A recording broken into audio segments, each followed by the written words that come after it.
Hello दोस्तों, target with लक्ष्य की इस नई वीडियो में आप सभी का स्वागत है। तो डी तथा एफ ब्लॉक के तत्व के इस लेक्चर में आज आप लोग पढ़ेंगे एफ ब्लॉक के तत्वों के बारे में, यानी कि एफ ब्लॉक में कौन कौन से तत्वों को रखा गया है। तो पहले तो आप याद रखिएगा कि ऐसे तत्व जिनका अंतिम इलेक्ट्रॉन जो है एफ उपकोष में प्रवेश करता है, याद रखिएगा ऐसे तत्व जिनका अंतिम इलेक्ट्रॉन जो है वो एफ उपकोष में प्रवेश करता है उन्हें हम लोग एफ ब्लॉक के तत्व कहते हैं। तो ये आप लोग याद रखिएगा। तो जैसे कि आप लोग यहाँ पर ध्यान दीजिए, दीर्घाकार आवर्त सारणी के बारे में आपको पहले ही बताया गया। दीर्घाकार आवर्त सारणी ध्यान दीजिए इस प्रकार से होती है, इसके बारे में पहले ही आपको बताया जा चुका है। आप इसके लिए आप पहले यहाँ पर इसको समझ लीजिए। तो इस प्रकार से आपको दीर्घाकार आवर्त सारणी के बारे में बताया जा चुका है आपको पहले ही। तो ये यहाँ पर हो जाएगी दीर्घाकार आवर्त सारणी। और इसके अलावा यहाँ पर ध्यान दीजिए, इसमें यहाँ पर ये आवर्त इस प्रकार से, ये यहाँ पर ध्यान दीजिए, ये आपका चौथा आवर्त, ये पांचवा, ये छठवां और ये सातवां आवर्त हो गया।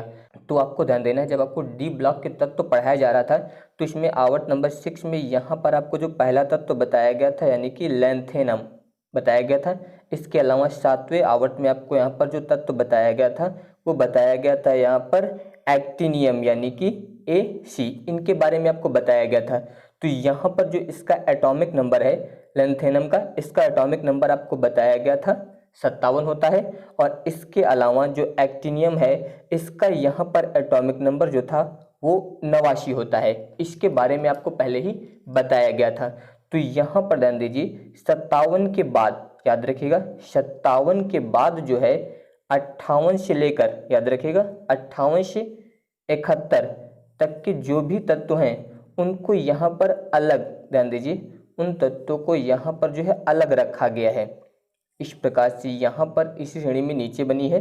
इसमें यहाँ पर ध्यान दीजिए 58 से लेके 71 तक के जो तत्व हैं वो यहाँ पर रखे गए हैं। इसमें यहाँ पर 58 और लास्ट जो तत्व है 71, 58 यानी कि आप बता सकते हैं यहाँ पर सीरियम और लास्ट में यहाँ पर ल्यूटीशियम।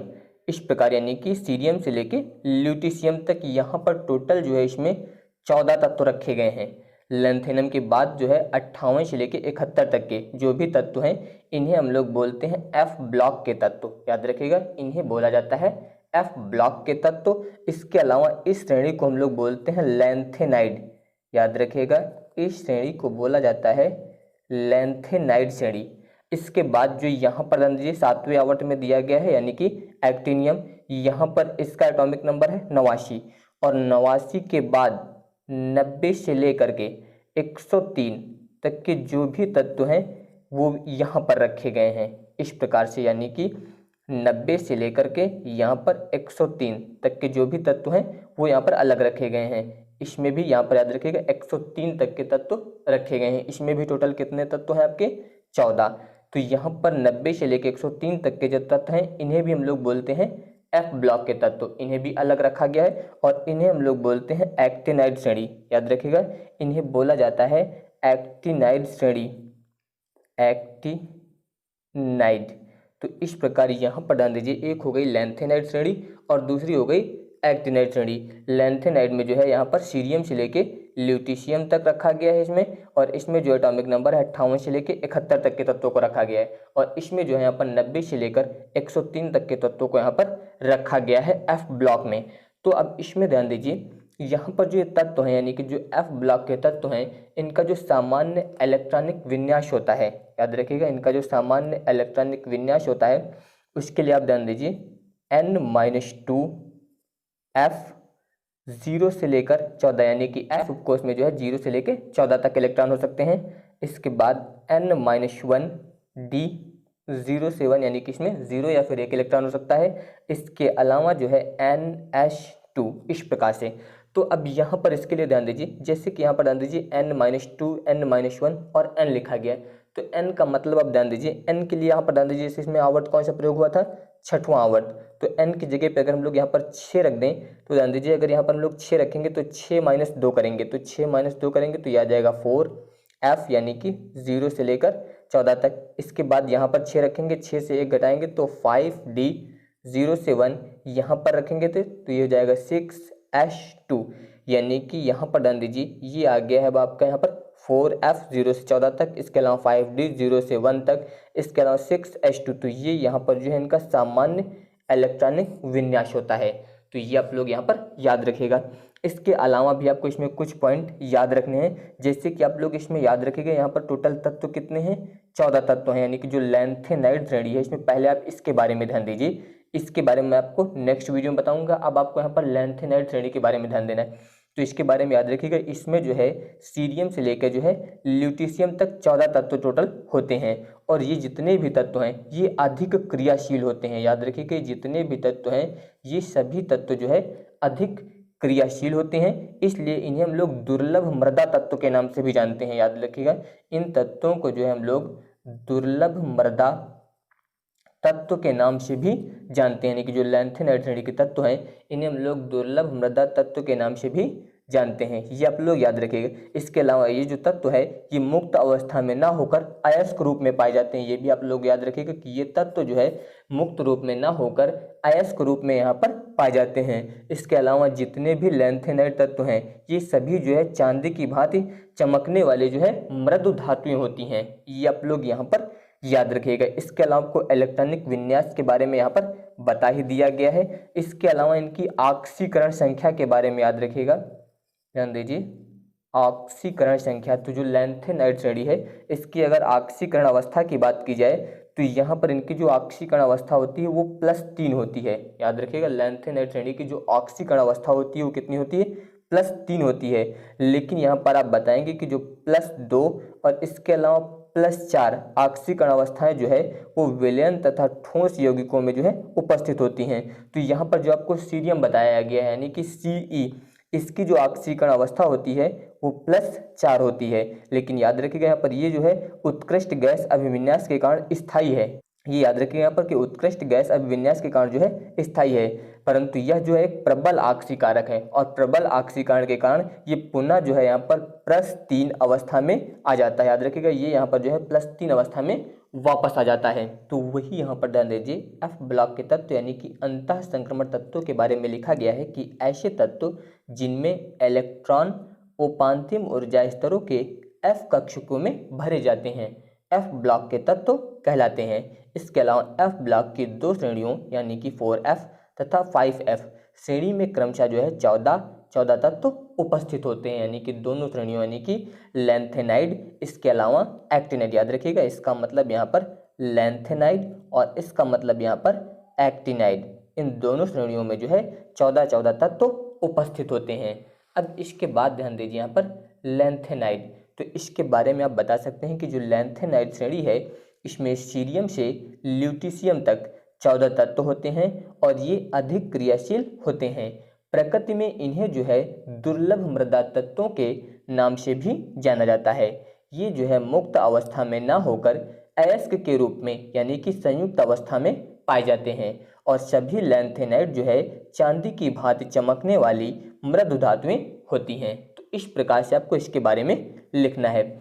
अब इसके बाद ध्यान दीजिए इलेक्ट्रॉनिक विन्यास यानी कि इनका जो सामान्य इलेक्ट्रॉनिक विन्यास होता है वो कितना होता है, n-2 F 0 से लेके 14 तक, इसके अलावा n-1 D में 0 से 1 तक, इसके अलावा NH2 जो है होता है। जैसे कि मान लीजिए इसमें सीरियम, तो अगर इसके हम लोग एटॉमिक नंबर की बात करें तो इसका जो एटॉमिक नंबर होता है वो होता है 58, और यहाँ पर अगर इसका हम लोग इलेक्ट्रॉनिक विन्यास करेंगे तो इसका जो इलेक्ट्रॉनिक विन्यास है, अगर इलेक्ट्रॉनिक विन्यास किया जाएगा तो इसमें यहाँ पर जो इलेक्ट्रॉनिक विन्यास आएगा वो लास्ट में आएगा 4F1, इसके बाद 5D1 और इसके बाद होगा 6H2। ये आप इलेक्ट्रॉनिक विन्यास करके भी चेक कर सकते हैं, इलेक्ट्रॉनिक विन्यास करना आपको पहले ही बता दिया गया है।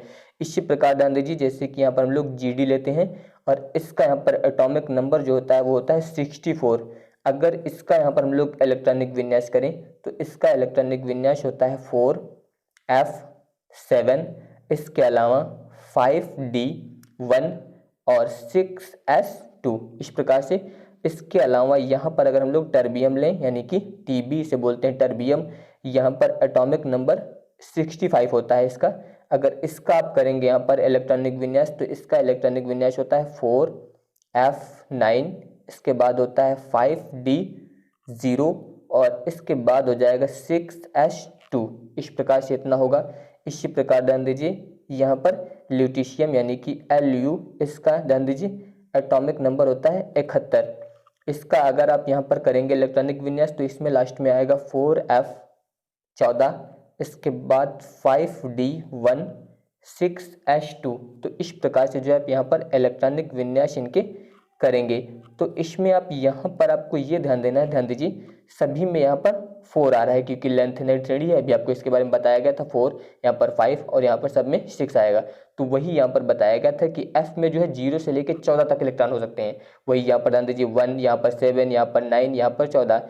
यहाँ पर D में ध्यान दीजिए 0 से 1 यानी कि 0 हो गए इलेक्ट्रॉन या फिर 1 होंगे। तो इसी प्रकार ध्यान दीजिए यहाँ पर 1 या फिर 0। इसके अलावा S में 2 होंगे तो यहाँ पर सभी में जो है 2 दिए गए। तो इस प्रकार से जो है इनका इलेक्ट्रॉनिक विन्यास आप कर सकते हैं। अब इसके बाद ध्यान दीजिए ऑक्सीकरण अवस्था। इसमें लिखा गया है कि इनकी सामान्य ऑक्सीकरण अवस्था जो होती है वो कितनी होती है, +3 होती है, परंतु +2 तथा +4 ऑक्सीकरण अवस्थाएं जो है विलयन तथा ठोस यौगिकों में उपस्थित होती हैं। इसके अलावा सीरियम यानी कि Ce की जो है +4 ऑक्सीकरण अवस्था उत्कृष्ट गैस अभिविन्यास के कारण जो है स्थायी है, परंतु यह जो है एक प्रबल ऑक्सीकारक है और पुनः जो है +3 अवस्था में आ जाता है। यही आपको इसके बारे में बताया गया था।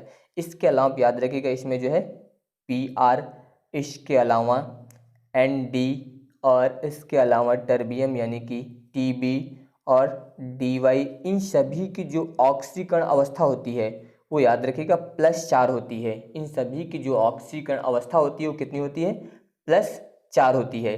इसके अलावा आप याद रखिएगा इसमें जो Eu होता है यानी कि Eu2+ जो आयन होता है ये यहाँ पर एक प्रबल अपचायक होता है। ये भी याद रखिएगा, ये जो होता है ये एक प्रबल अपचायक है। ये आप लोग इसके बारे में याद रखिएगा।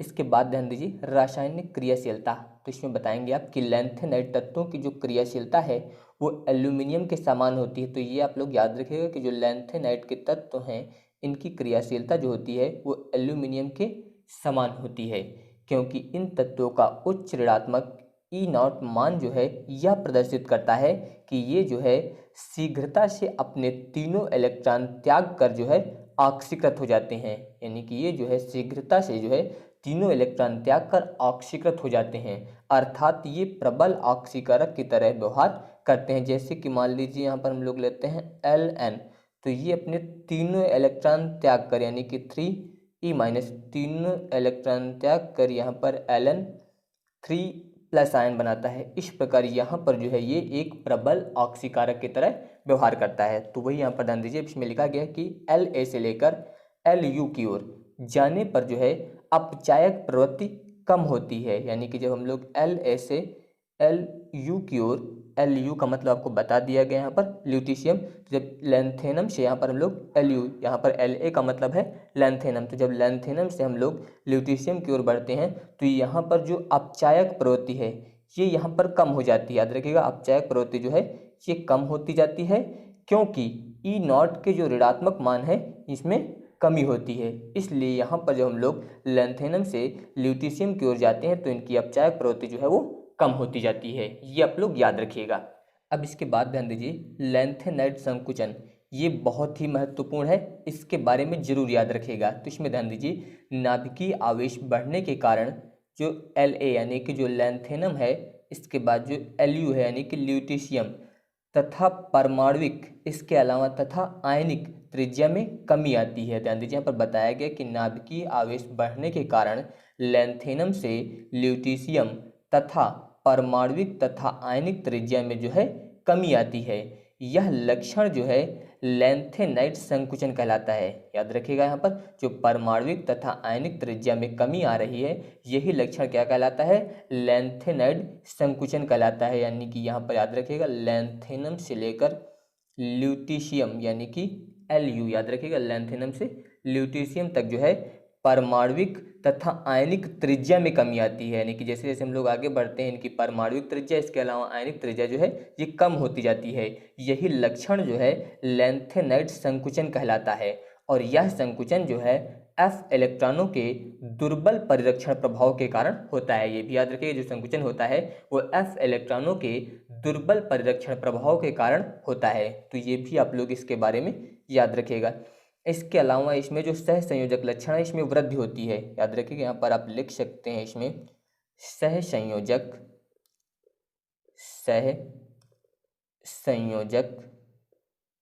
लक्षणों में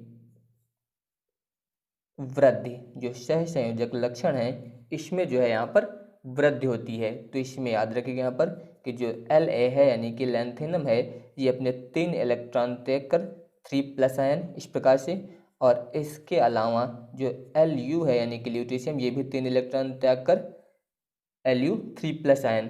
तो यहाँ पर आप बताएंगे कि La3+ से लेकर जो है Lu3+ तक आकार जो है कम होने के कारण सहसंयोजक लक्षण जो है बढ़ते हैं। याद रखिएगा, इससे लेकर यहाँ तक जो है आकार कम होने के कारण, याद रखिएगा आकार जो है कम होने के कारण सहसंयोजक लक्षण जो है वो बढ़ते हैं। ये आप लोग याद रखिएगा, यहाँ पर जो सहसंयोजक लक्षण है इनमें यहाँ पर वृद्धि हो जाएगी। अब इसके बाद जो एक्टिनाइड श्रेणी है इसके बारे में आप लोगों को नेक्स्ट वीडियो में बताऊंगा। तो अगर आप सभी को ये वीडियो पसंद आया हो तो इस वीडियो को लाइक, शेयर और चैनल को सब्सक्राइब जरूर करिएगा। धन्यवाद।